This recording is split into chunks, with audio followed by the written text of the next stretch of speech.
ഇന്ന് രാവിലെ ക്ഷേത്ര ശ്രീകോവിലിൽ നിന്ന് പകർന്നെത്തിച്ച ദീപം ഗുരുവായൂർ ക്ഷേത്രം തന്ത്രി ബ്രഹ്മശ്രീ PC ദിനേശൻ നമ്പൂതിരിപ്പാട് ചെമ്പൈ സംഗീത മണ്ഡപത്തിലെ നിലവിളക്കിൽ തെളിയിച്ചതോടെയാണ് 15 ദിവസം നീളുന്ന സംഗീതാർച്ചനയ്ക്ക് തുടക്കമായത്.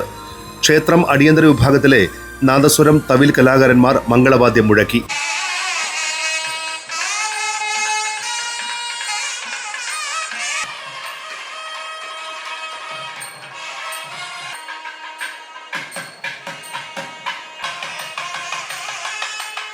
ചെമ്പൈ സബ് കമ്മിറ്റി അംഗങ്ങൾ തുടർന്ന് വാതാബി എന്ന് തുടങ്ങുന്ന ഗണപതി സ്തുതി ആലപിച്ചു.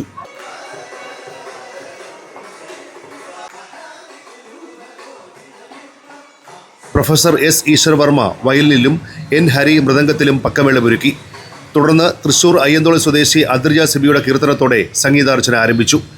ചടങ്ങിൽ Devaswom chairman doctor VK Vijayan, Devaswom ഭരണസമിതി അംഗം Sri C. Manoj, administrator Sri OB Arunkumar, സംഗീതോത്സവ സബ് കമ്മിറ്റി അംഗങ്ങളായ Vaikom Venugopal, Thiruvizha Sivanandan, Vidyadharan master, N. Hari, Chembai Suresh, Anedi Prasad, doctor Guruvayur K. Manikandan എന്നിവർ സന്നിഹിതരായി.